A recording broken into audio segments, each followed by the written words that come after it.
Senador. Muchas gracias.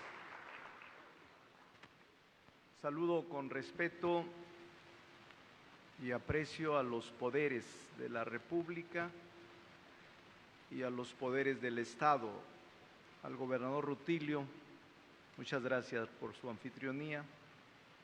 Al gobernador electo Eduardo Ramírez, deseándole mucho éxito en su próximo gobierno, que sé que su capacidad y talento lo pondrá al servicio de su tierra. Al presidente del tribunal, gracias por su lugar de trabajo que hoy nos facilitó. Al Congreso local, que encabeza su presidenta y la presidenta de la Junta de Coordinación Política. A mi compañero Leonel, que representa junto conmigo, ahora en ausencia de Nacho Mier, este esfuerzo de organizar los diálogos junto con Juan Ramiro Robledo, presidente de la Comisión de Puntos Constitucionales. Al ministro, bienvenido ministro, Xochitl, bienvenida también, todos bienvenidos, los ponentes, los conferenciantes, las conferenciantes, a todos y a todos bienvenidos. En México, el sistema de división de poderes es la estructura limitante del poder mismo, que tiene por finalidad impedir el abuso de éste por parte de uno solo de los tres y como consecuencia garantizar la libertad individual de las y los gobernados dentro de un Estado de derecho. La división de poderes en el ámbito constitucional se convierte en un auténtico equilibrio de poderes, de pesos y contrapesos, de las funciones públicas que tienen como parámetro la eficacia de los principios establecidos en la norma fundamental para garantizar la rendición de cuentas y la colaboración, así como afianzar la concreción de un Estado democrático de derecho. La Constitución garantiza que los tres poderes actúen de manera coordinada y dentro del marco legal. Existen una serie de medidas por las cuales se configuran distintos mecanismos de control constitucional y legal entre poderes, aunque se debe reconocer que cuando uno de ellos invade la esfera de competencia de los otros y actúa arbitrariamente, el desequilibrio es un riesgo alto.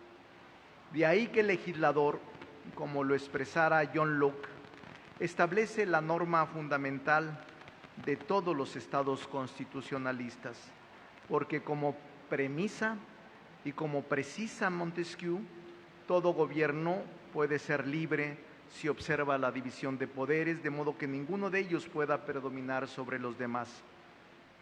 Cuando el constituyente permanente le otorgó medios y facultades al Poder Judicial para garantizar la supremacía del Estado de Derecho y plasmó figuras como el juicio de amparo, la acción de inconstitucionalidad, las controversias constitucionales y el juicio para la protección de los derechos políticos electorales, no le confirió la facultad de invadir al Poder Legislativo y abrogarse facultades exorbitantes y extralimitadas. Creo que pocas personas pueden negar que el Poder Judicial caminó durante mucho tiempo bajo la dependencia y subordinación del Ejecutivo. Tampoco es posible refutar que el Alto Tribunal de Justicia y gran cantidad de sus integrantes se alejaron del sentimiento social y que en muchos casos los acompañaron ininterrumpidamente la arrogancia, el desdén y la prepotencia por el exceso de privilegios acumulados. Debido al nepotismo, a la corrupción, al aislamiento social, el déficit de justicia se fue acrecentando en nuestra sociedad hasta que se hizo insostenible. De ahí proviene la necesidad de que este ejercicio de diálogo resulte afortunado. Hubo también quien dudó de los planteamientos hechos por el presidente de la República el 5 de febrero pasado. El licenciado López Obrador presentó un proceso de transformación profunda de las instituciones a través de 20 iniciativas, un paquete legislativo de trascendencia que presentó ante la Cámara de Diputados como Cámara de origen. En fechas recientes, el Poder Judicial ha tomado decisiones y actuando de manera tal que se plantea interrogantes sobre su interferencia e intromisión en las funciones principales del Poder Legislativo y del Poder Ejecutivo, visibilizando la necesidad de un cambio de paradigma en los mecanismos de selección de los jueces y magistrados y ministros, así como de su organización y funcionamiento. El Poder Judicial asumió un papel que rebasa sus facultades constitucionales y trastoca la labor del Legislativo y del propio Ejecutivo.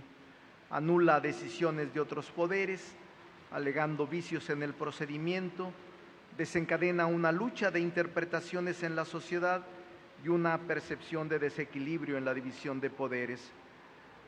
No solo invade competencias, sino que también influye de manera directa en la creación, ejecución y suspensión de políticas públicas y leyes, así como en la elección de personas para cargos públicos. Por eso tenemos el mandato de imponer límites antes de que sea demasiado tarde. Y este órgano de justicia no debemos permitir que se convierta en un auténtico supremo poder conservador y que se sitúe por encima de los otros poderes. Aún que me viene a la mente esta figura que en el pasado ha existido en algunos lugares del mundo, precisamente la critocracia o dictadura judicial. La critocracia es el gobierno de los jueces, también conocida como critarquía o dictadura judicial. Se origina de los vocablos griegos krika, juzgar, krates, poder. Es una forma de gobierno en la cual los poderes legislativo y ejecutivo quedan neutralizados, supeditados, sometidos a los criterios de interpretación y aplicación de la ley por parte del juzgador, cuya fuente de legitimidad es la meritocracia burocrática y no electiva y popular. La critocracia es producto de una desviación o malformación de la división de poderes, en la que el principio de equilibrio y moderación entre las ramas del gobierno es alterado por la concentración, invasión o intromisión del Poder Judicial en el funcionamiento de los otros dos. Sí, existen malformaciones también en la concentración del poder en el Ejecutivo, la autarquía, pero también existe la dictadura parlamentaria y también la dictadura judicial. Ninguna de ellas es deseable. Según se excedan sus facultades, el legislativo tiene la obligación de actuar. El gobierno de jueces más famoso de la historia es el Gran Sanedrín, que juzgó y condenó a Jesús a morir en la cruz. Fue una decisión legal, pero no legítima, incluso a tal grado que Poncio Pilatos tuvo que lavarse las manos. Desde entonces sabemos que la critocracia es una mala solución a las contradicciones permanentes entre derecho, justicia, legalidad y legitimidad, la tribuna judicial y la plaza pública. No es nuevo, ya en el 2023, Israel y otros países estaban inmersos en un debate sobre los alcances de la judicatura en términos similares al que estamos viviendo en México. ¿Puede un juez revertir una reforma aprobada por la mayoría parlamentaria y hasta decirles en qué términos debe legislar? ¿Puede un juez sustituir la función del legislador?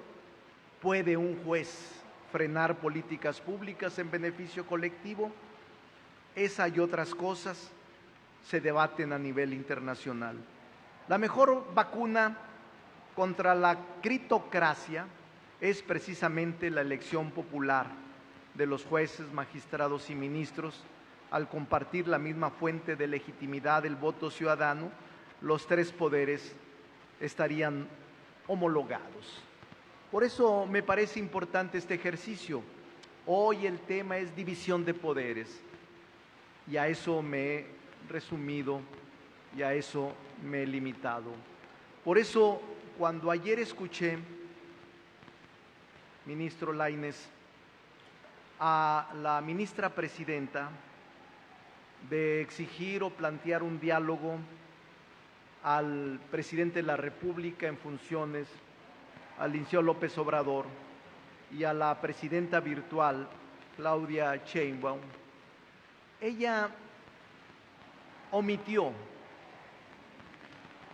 dirigirse y convocar a quienes nos toca decidir, al legislador. El poder legislativo es el órgano reformador y es quien está facultado para deliberar y para, en su caso, aprobar la reforma judicial. El presidente de la República, al presentar la iniciativa, concluyó y agotó su facultad. La presidenta virtual habrá de conducir al país y el legislador ordinario y órgano reformador hará la puntualización en la norma jurídica concreta y habrá de decidir estos y otros temas que hoy estamos dialogando. Pero el diálogo aquí está. El diálogo aquí lo estamos ejerciendo y son 4 los foros que hemos sostenido. Y de veras es la primera vez que en los 4 foros tenemos una protesta de los trabajadores, quizá porque vino usted o también Celia, pero no tienen razón los trabajadores porque no hay ninguna norma que afecte a los trabajadores. No hay. En todos los 16 artículos de la Constitución y los 11 transitorios, como dice mi compañero Leonel Godoy, no afectamos a los trabajadores en lo más mínimo. Es un tema de mucho más relevancia y importancia, pero finalmente les expresamos nuestros respetos a los trabajadores del Poder Judicial. No hay ningún problema de que se manifiesten, aunque hay que aclararles lo que está pasando. Gracias y buenas tardes.